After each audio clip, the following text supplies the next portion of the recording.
Así es, Claudia María, 7:38. Entre esas personas que quieren derogar, o más precisamente revocar la revocatoria, está la propia alcaldesa de Lima, quien se ha pronunciado en estas últimas horas en torno a esa línea. Es decir, que no debería existir la institución de la revocatoria.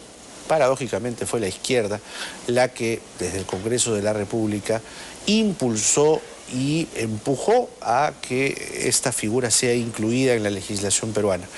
Nos acompañan los doctores Víctor García Toma, exministro de Justicia, y Julio César Castiglioni, experto en Derecho Municipal, para hablar en sencillo si es que esta figura debería desaparecer o debería ser perfeccionada o, en todo caso, debería quedar tal como está. Doctores, gracias por estar aquí. Gracias. Doctor García Toma, ¿usted por cuál de las tres opciones se inclina? Hasta hace un par de semanas, Jaime, hace un poco más de tiempo, todo este sistema de participación directa era observada a la luz de la Constitución del año 93 como un aporte. La ley que ha sido dictada tiene más de 20 años, ¿no es así? Nunca fue objeto de ningún cuestionamiento cuando estos procesos se llevaron a cabo fuera de la ciudad. Claro. La aplicación de este modelo en Lima origina un cambio significativo en muchas personas que antes lo veían con buenos ojos y ahora lo critican. Lo cierto real es que, en efecto, la ley tiene deficiencias que pueden ser mejoradas, pero la institución no creo que vaya a desaparecer de ordenamiento jurídico, por cuanto eso implicaría un proceso de reforma. Y en segundo lugar, porque con ciertos afinamientos la ley puede, digamos, ser más útil de lo que ha sido hasta la fecha, ¿no? Primera cosa, entonces, esta institución, si se desearía revocar, tendría que haber un acuerdo político muy grande y tendría que pasar por una reforma constitucional. Ahora, doctor Castiglioni, ¿merece ajustes la revocatoria tal como está ahora? Sí. En primer lugar, en el tema constitucional, es la institución de la revocatoria incorporada en el texto de 1993. No he escuchado ningún argumento sólido sobre la inviabilidad, que diga que se atenta contra los derechos fundamentales, contra la autonomía de los gobiernos locales, contra el derecho de los alcaldes o los regidores. No. Lo que he escuchado son argumentos sobre el procedimiento que se inicia con la compra del kit y la recolección de firmas, y con el proceso que es desde la convocatoria hasta que se saben los resultados. ¿Qué es lo que tenemos que hacer? ¿Hacer una modificación sustancial y profunda de la ley? Sí. He revisado los 4 proyectos que existen en el Congreso de la República y penosamente solamente se ciñen en cuanto a eliminar el mínimo de 400.000 votos y solamente quedar en el 25%. 400.000 firmas. 400.000 firmas, perdón. Gracias por el aporte. Y solo quedarnos con el 25% de firmas a nivel nacional y sobre con cuántos votos una persona debe ser revocada. Pero va más allá. Desde la compra del kit. Usted compra el kit para revocar a un alcalde o a un regidor y no se le notifica de la compra de ese al afectado. En segundo lugar, de la verificación de las firmas. Cuando usted presenta sus firmas y van a ser verificadas, la ley dice que los promotores tienen derecho a designar a sus personeros. Pero usted, afectado, regidor o alcalde, no tiene derecho a presentar sus personeros. Eso está mal. Y el RENIEC, que penosamente ha jugado un papel deplorable en este proceso, no en Lima, sino en los procesos del interior del país, termina sacando una resolución que dice: la ley no permite que los afectados presenten sus personeros. Pero, señor, la Constitución me garantiza el derecho de defensa. Claro. El revocado voy a ser yo. Y RENIEC sigue diciendo: no, señor, la ley no permite que usted presente su personero, en consecuencia, usted no puede estar presente en el momento de la verificación de las firmas. El cuestionamiento a las firmas falsificadas, personas fallecidas, personas que no son vecinos de la jurisdicción, jóvenes que no tienen los 18 años, han habido desistimiento de las firmas, han habido impugnación de las firmas, y RENIEC ha terminado diciendo: se determinará en la consulta popular, y algo que ha sido ratificado en muchos casos, o en casi todos, por el Jurado Nacional de Elecciones.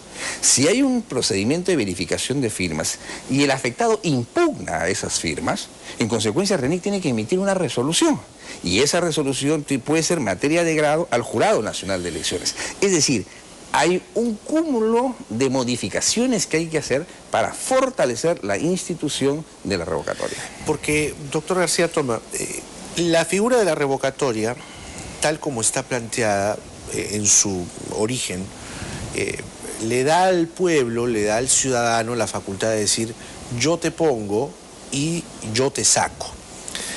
El tema, otro asunto que también se ha estado discutiendo, tiene que ver con las causales, si se deben o no considerar causales, porque yo te revoco porque no me gusta el peinado que usas.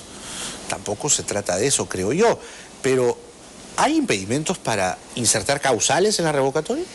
La revocatoria es un mecanismo por el cual de alguna manera implica una ratificación de confianza. O sea, cuando uno vota por un candidato, le otorga, es una expresión de fe, ¿no es cierto? Fe que nace de un programa que ha presentado, de un equipo que, digamos, que acompañaría supuestamente a la administración de la ciudad, y al cabo de algún tiempo los vecinos encuentran que este candidato, de quien obtuvo su confianza, por razones de eficiencia, por razones de eficacia, por falta de compromiso con la palabra empeñada en torno a un programa, ¿no es cierto?, pues, autogestan un proceso de revocatoria para que finalmente la ciudadanía determine si culmina o no culmina el mandato en función, digamos, a dos primeros años en donde se ha evaluado, y aparentemente con deficiencia, la conducta del alcalde, ¿no?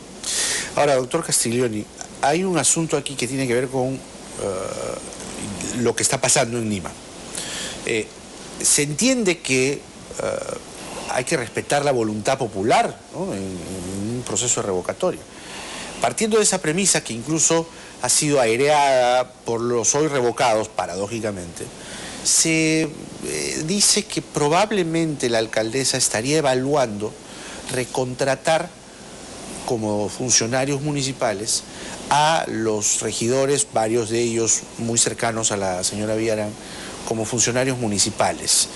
¿No se está torciendo la voluntad popular con una decisión de ese tipo? Si han sido revocados, la gente lo que les dice es: váyanse. Efectivamente, la revocatoria, como la vacancia y la suspensión, es una sanción. La ciudadanía, porque se menospreció la capacidad del electorado limeño. Se dijo que no éramos capaces de analizar las personas y a quienes vamos a votar. El electorado limeño ha cruzado el voto, y en 4 oportunidades: alcaldesa, regidores de Fuerza Social, regidores del Partido Popular Cristiano, y en 3 los de los regidores del Partido Popular Cristiano ha identificado a 2 que son de solidaridad. O sea, ha hecho 4 cruces. En consecuencia, el voto ha sido un voto razonado, un voto pensado. Las personas que salen revocadas tienen el derecho de trabajar, pero no en la municipalidad, porque sería de muy mal gusto ponerlos a trabajar en la municipalidad, porque evidentemente han sido sancionados por la votación popular, en la cual le dicen: ustedes como regidores no han cumplido sus atribuciones como regidores, que es normar y fiscalizar, y en consecuencia ponerlos como regidores, como funcionarios, perdón, significaría un poco como burlarse de la votación popular.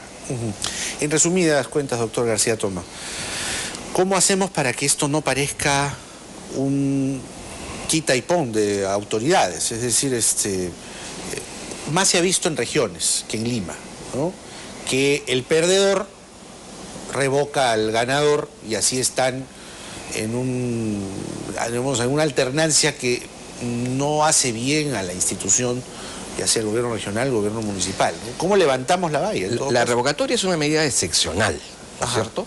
Es una vía que tiene la ciudadanía para recuperar su derecho a tener una mejor administración, porque yo entiendo que la revocatoria fundamentalmente tiene que ver con el tema de eficiencia y eficacia, porque si fuera un tema de carácter, digamos, penal, existen otras vías.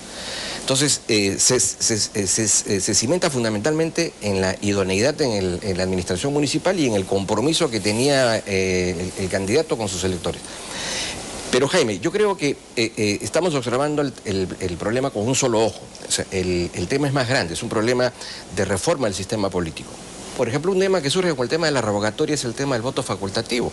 Hay muchos ciudadanos que no han querido ir a votar, incluso han preferido pagar su multa. Y entonces esto pone en juego sobre si se debiera mantener o no la institución del sufragio obligatorio. tiene que ver de alguna manera con la revocatoria. Luego conciliar lo que es la democracia representativa con lo que es la democracia participativa. Y por último, el establecer el cuánto. Yo no le puedo exigir digamos, creo que el rasero tendría que ser, si voy a revocar, obtener menos votos de los que obtuve al momento de ser elegido. Porque si no, podría suceder que se junten todos los opositores, ¿no es cierto?, con la finalidad de tumbarme al candidato ganador. Y eso sí sería realmente poco ético, ¿no? Entonces estamos en esa línea. Probablemente tengamos que pensar ya de una vez en el voto facultativo. Sí, nosotros el día de hoy estamos haciendo llegar nuestros aportes a la Comisión de Constitución sobre la modificación integral de la Ley de Control y Participación Ciudadana. Evidentemente, el voto facultativo es sumamente importante. La revocatoria en su concepción, ¿qué es? El mandato es por 4 años, muchos lo han dicho en esta etapa, muy bien. Yo le doy un poder a usted por 4 años, un mandato, para que administre mi casa. Pero en los 2 años veo que usted no está administrando bien mi casa. ¿Le puedo revocar ese poder? Sí. Esa es la revocatoria en esencia. En consecuencia, ponerle causales confunde con la vacancia. Los fundamentos deben ser sobre la gestión y las atribuciones del alcalde. No se puede revocar a un regidor por los mismos argumentos del alcalde. Al alcalde, ineficiencia en la gestión. ¿El regidor hace gestión? No. El regidor norma y fiscaliza, por ejemplo. Entonces, es injusto que un regidor se vaya por hechos atribuidos a un alcalde. Esos temas se tienen que estudiar con tranquilidad en el Congreso de la República y no simplemente hacer una modificación cosmética para salir del paso y tranquilizar las aguas. Tenemos que ir a ver en la propia revocatoria lo que es la propaganda electoral, en la revocatoria, la neutralidad, la franja electoral, que no hemos visto, y el presidente del Jurado Nacional de Elecciones ha dicho penosamente la ley no lo contempla, pero sí lo contempla la ley orgánica de elecciones. Entonces, todo aquello no previsto en esta norma se aplica supletoriamente la ley orgánica de elecciones. En este proceso complementario va a ser interesante cuando si es que se produce la revocatoria, porque no solo van a ser 21 o 22 regidores que se van a postular, se va a respetar las cuotas, la cuota de género y la cuota de jóvenes. Entonces va a ser una alternancia interesante. A mí no me molesta lo que ha pasado. A mí me parece muy interesante porque la ciudadanía ha ejercido su voluntad. Puede haber errores, fastidios, que la gente no quería ir a votar, que me es tedioso. Sí, pues, porque en Lima no se había producido anteriormente. Pero para mí quien sale fortalecida es la democracia, porque estamos viendo que si este mecanismo de control ciudadano funciona o no. Si no funciona, lo sacaremos de la Constitución. Pero no es gasto, como se viene diciendo, es inversión. Claro. En democracia no se puede gastar, eso es absurdo. En democracia se invierte para ver cómo los mecanismos de control y participación ciudadana funcionan y con eso lograremos fortalecer las instituciones como los gobiernos locales, los gobiernos regionales y el sistema electoral en su conjunto. Y el pueblo además está más comprometido con el trabajo de sus autoridades, pero ahí creo yo, como bien dice el doctor García Toma, transversalmente está primero el voto facultativo que debería ser ya aprobado por el Congreso de la República, pero yo creo, haciendo un ejercicio de lo que será la votación de noviembre, hay otro asunto que también está ahí pendiente, que es, esta votación de regidores va a ser un simulacro de lo que sería la votación para congresistas sin voto preferencial. ¿No es así? Y va a ser con cifra repartidora. Por eso, pues, va a salir entonces deberíamos plantear también de una vez la eliminación del voto preferencial que tanto problemas trae. En efecto. Pero ahí hay ¿Qué dice usted, doctor? Ahí hay un tema de discusión. En unos días estábamos hablando que los regidores metropolitanos deberían ser elegidos con voto preferencial, un regidor por cada distrito de Lima, teniendo Lima el rango de gobierno regional. En ese caso sí. Entonces, me parece interesante. ¿Qué hace el regidor de Ancón haciendo campaña en Villa El Salvador? Regidor provincial por Ancón. ¿Qué hace el regidor de Villa María del Triunfo, candidato de regidor de Villa María del Triunfo, haciendo campaña en Caraballo? O sea, si lo elige su jurisdicción, si lo elige su distrito, después su distrito le podrá rendir cuentas, porque en el Consejo Metropolitano hay una dependencia en materia de transportes, en materia de desarrollo urbano y en materia tributaria. Necesito un representante de mi distrito para que pueda sostener la posición del distrito en el Consejo Metropolitano. Pero si vamos a eliminar el voto preferencial a nivel del Congreso, también dejamos de lado esta tesis de que se elija a los representantes por los distritos. Habría que ver, pues, pero finalmente, doctor García Toma, ¿qué opinión tiene usted, hablando de revocatoria, hablando del compromiso del elector con sus autoridades? Otra cosa que se discutió en la campaña fue, ¿y por qué no revocatoria para congresistas?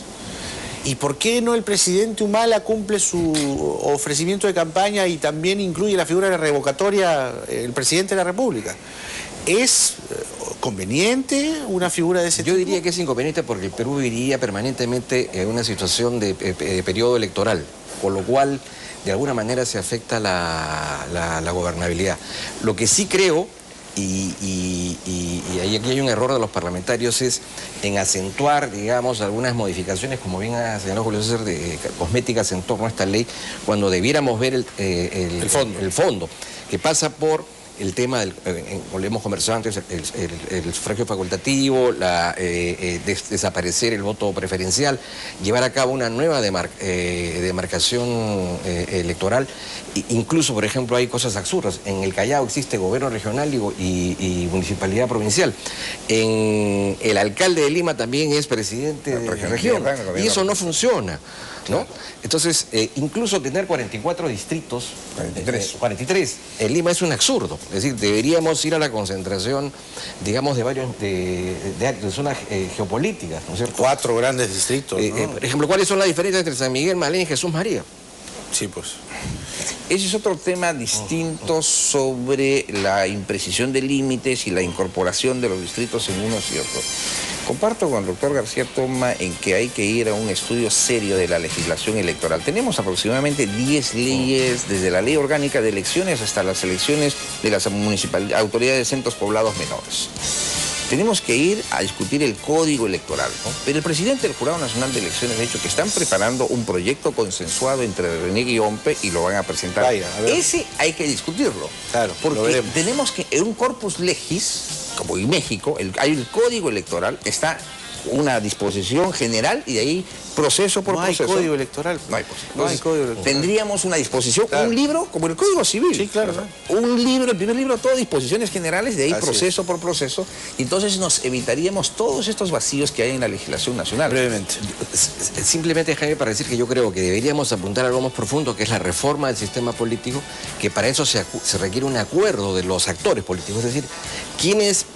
Porque el Parlamento, digamos, no es la caja de resonancia que el pueblo necesita para el tratamiento de estos temas. Aquí deberían estar sentados Lourdes Flores, Alan García, un representante del humanismo, es decir, bueno, ¿cuáles van a ser las reglas? ¿No? Y impulsar una campaña desde afuera para generar un ambiente más... Yo sí no creo revocatoria... Yo, si me permite una intervención con respecto al doctor García Toma, es importante la opinión de los políticos, sí, pero primero que se haga llegar la propuesta técnica, porque los políticos le podrán su matiz político. La propuesta técnica, la propuesta jurídica, tienen que hacerlos aquellas personas que están involucradas en los temas. Es correcto. Yo sí creo que la revocatoria para congresistas o presidentes sería nefasta. Más bien sí creo que se debe impulsar la renovación por tercios, sí, en el caso del Congreso. Y que no coincidan los periodos parlamentarios o el presidencial. No, a la mitad. A la mitad, ¿no? Gracias, doctores, por estar aquí. Un gusto tremendo. Víctor García Toma, Julio César Castiglione, hablando de los ajustes que se debería hacer a la figura de la revocatoria. En todo caso, sí necesita algunas tuercas por afinar y eso se debe discutir en el Congreso de la República. 7:57, Claudia María.